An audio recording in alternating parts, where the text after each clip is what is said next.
Magandang hapon mga kadiskarte.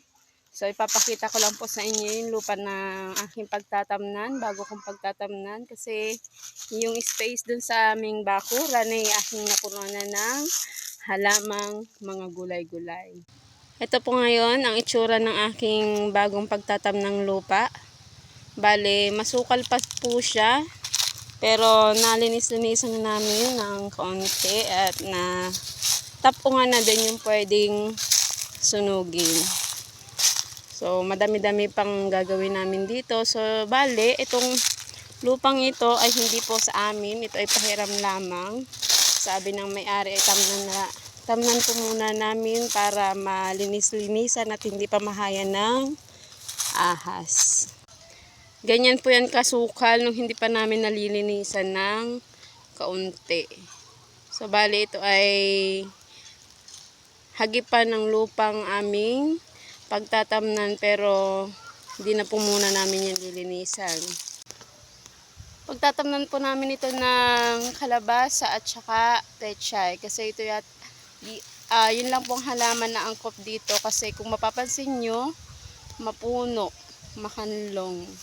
Baka kung ibang halaman ay hindi lang po buhay. Kung mabubuhay man po, syempre, didiskartehan natin kung paano natin bubuhayin yung halaman.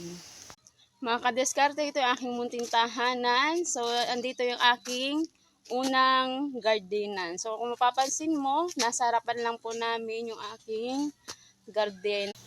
Yan. Kaya maglilinis po kami ng panambagong taniman kasi full na po ang aming bakuran ng aking mga halaman. So, marami po diyang halaman ay pechay. So, meron din namang mais, okra, sitaw, labanos, at syempre may pangilang-ilang halaman na kalabasa.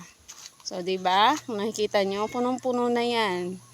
Dahil hindi pa po ako nakokontento sa aking space na napagtamnan, so umano kami na pwede naming may hiraman lupa. So, lilinisan na lang po namin. Mga kadiskarte, kung mapapansin nyo, ang aking gardinan ay nakapalibot dito ay lambat at siyang aking DIY na lambat. So, marami ditong tali, kaya ginawa ko na lang lambat dahil yung lambat na available ay hindi ko masya. Okay, tingnan nyo to.